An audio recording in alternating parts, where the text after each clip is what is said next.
I genuinely don't understand how those wellness girlies are getting up at like 6:30 a.m. every morning, and they're working out, they're doing their hair and makeup, they're doing all their things, they're getting out of the house, and like they're able to do all that stuff. I don't get it, because I've been getting up at like 6:30, 6:40 every morning for the past 5 days or so, and I'm dead by like 11 o'clock in the morning. Maybe it's just because I'm not used to it. I don't know. We're gonna go try to train a horse. All right, so we're just warming up. We're just walking around doing some follow the leader, gonna get some connection going, see if she's paying attention to me, if she's actually listening to me and my energy, or if she's kinda, brain off in the clouds. Little bit. What you doing out there? So the general goal with everything that we do is for her to be as in sync with me as possible, for her to be listening to my vocal cues, my physical cues, my movements, and also my energy, whether I'm bringing my energy up, whether I'm bringing my energy down. So when I ask her to stop, I bring my energy down. And right now you can't see it, but she's ground tied. Her rope is on the ground.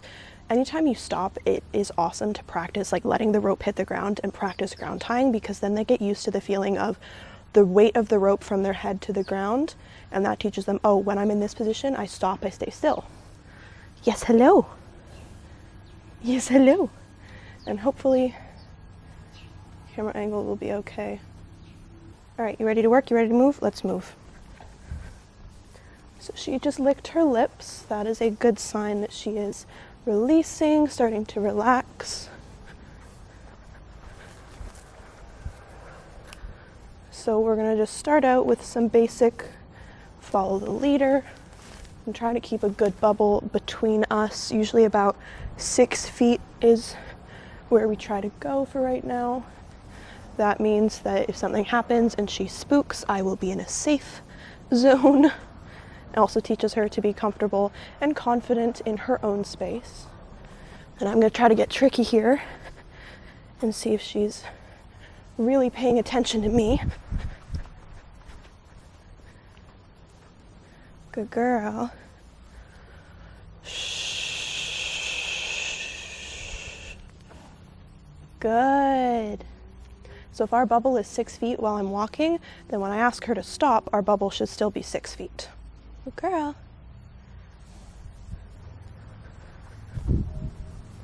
You can see she tries to outsmart me. She sees that I'm going to the right and she tries to get there quicker. If she looks like she's kind of gonna leave me alone, I'm gonna invite her back in. Good girl. We're gonna practice some backing up. Back up. Back. Good. Back up. Good girl. Back up. Good. Back up. Good girl. You can see there she's releasing with some lip licks.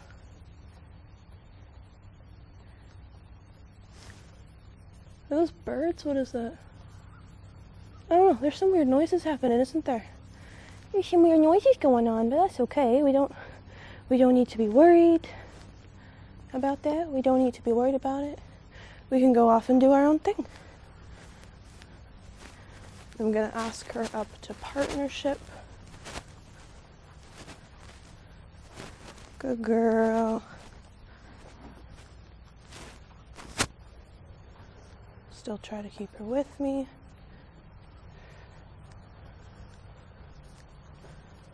Ask her to turn out of my space.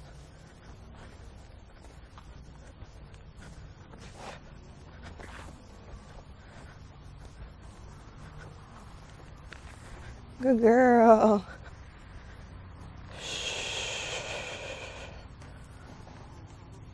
Good job. All right, should we work on the scary window?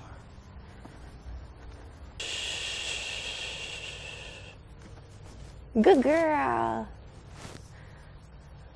All right, so right here, there's this huge window and it freaks her out quite a bit. So we're just gonna practice walking back and forth.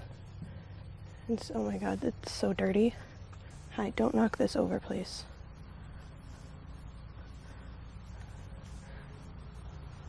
We're people watching. She's watching someone in the arena right now. All right, we are going to practice some stops and starts. So I am literally just going to, we're going to go into follow the leader. I'm going to have her out at about 6 feet behind me, I think, is what we're going to try to, oh my God, try to do. And hi, we're just going to practice stopping and starting and see how in tune she is with me when I give her my warnings that I'm going to slow down and stop.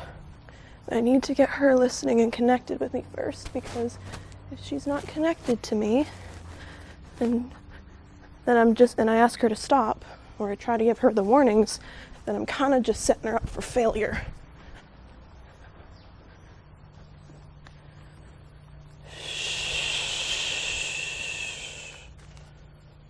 Good girl, but we want a little bit more space between us when we stop.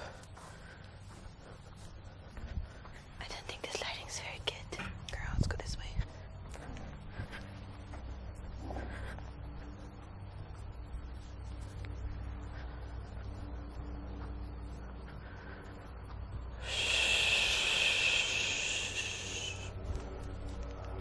Good, that was better.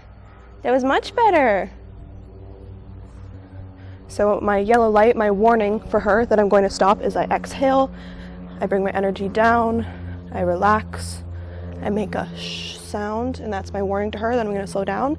And then I turn and I look at her, and the goal is that once I turn and look at her, she should have stopped. If she hasn't, then I do a little bit of a rope wiggle to say, hey, I asked you to stop.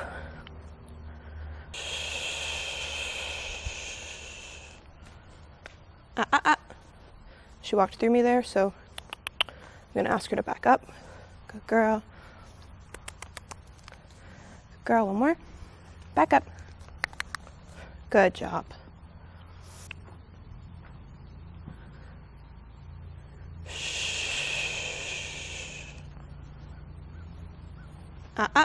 Good. This is a very good distance.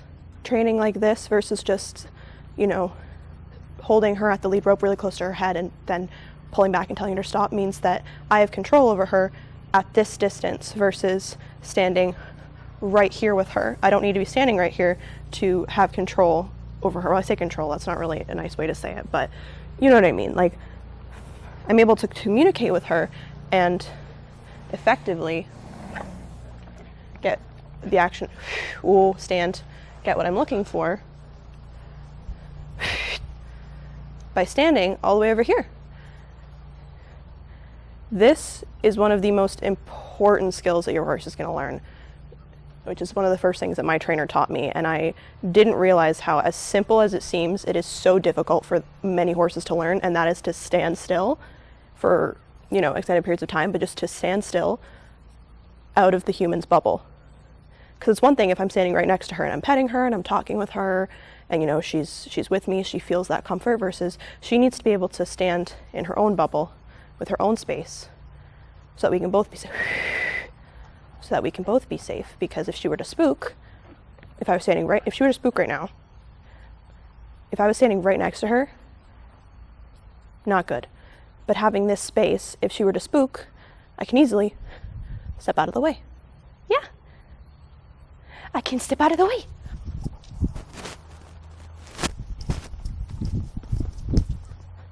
It's good desensitizing. Good girl! And it's important to tell her that she's doing a good job. And of course, every once in a while, you gotta, yeah, there you go. Good job. Now, of course, she's gonna ask if she can have some more, but that's what she's getting for right now.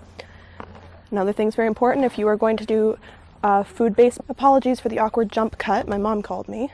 But what I was saying was that if you are going to be training with treat-based positive reinforcement, it is really important that your horse has good food manners and good food boundaries and knows what is appropriate and what is not when it comes to food. So for Polly, she used to be a little bit more pushy, but she knows that she is allowed to ask me for treats. She can reach in, she can nuzzle me, she can nuzzle my pocket, she can say, hello, can I have a treat? But if I tell her, no, we're all done, no treats, then she knows, okay, then I'm not gonna push it, I'm not gonna mug you. This is just her wanting attention. If she wanted treats, she would reach for my pocket, but some horses will try to like constantly mug you for treats, and that's not acceptable behavior. If you're training with treats and positive reinforcement clicker training, the first thing you need to be teaching your horse is food manners, and I can make a video on that. Like, teaching your horse neutral head position is very important. All right, what do you want to work on? What should we work on? We did some stopping and starting. We did some follow the leader. What do we want to do? We should do something fun. What should we do? There's a tractor going by.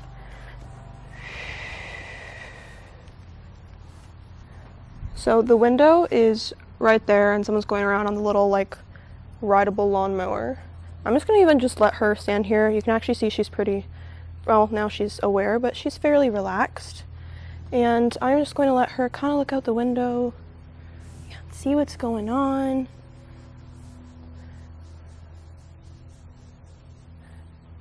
One of the best ways to make, so for a dressage whip, I carry dressage whip often when I'm training. It is not to hit her. I do not hit her. It is as an extension of my arm, another tool. Yeah, no. And I was super worried about using a dressage whip or crop of any kind when I first started working with my new trainer, with my current trainer, because she would use, we call it a stick, but she would use a stick a lot, and that made me nervous because Polly has previous experience of being beat with a whip or with a stick or a crop. But she was like, well, don't worry about it while we're using it, let's make it a positive thing. And so Polly basically knows that 90% of the time the stick is in my hand, it is just for scratches. You can see, like, this is actually one of the great things, because if I'm teaching her that she can stand on her own, in her own bubble, in her own space, I can still give her scratches. Yeah, I can still give you scratches and still be something that is helpful and positive. She's getting a little antsy, but I can still be something that is helpful and positive and give her that little bit of, yeah, hi, relaxation. And it's also good for getting her used to having things touching her whole body. But I can stand away from her, out of her space, teaching her she can stand on her own, and still give her a little belly scratch. Now mine's kind of bendy. If it was more solid, it'd be a little bit easier. Oh, is it the flies that are bugging you, honey? Fair enough. Yeah, you want to touch this? She's like, eh. It's not that interesting.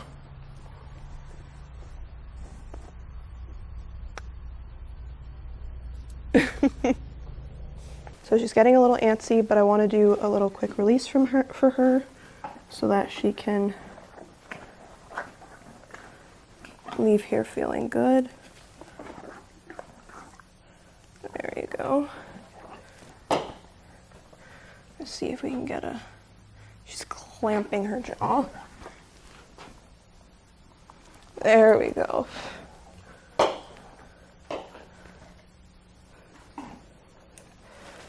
Oh, there we go. That's what we're looking for.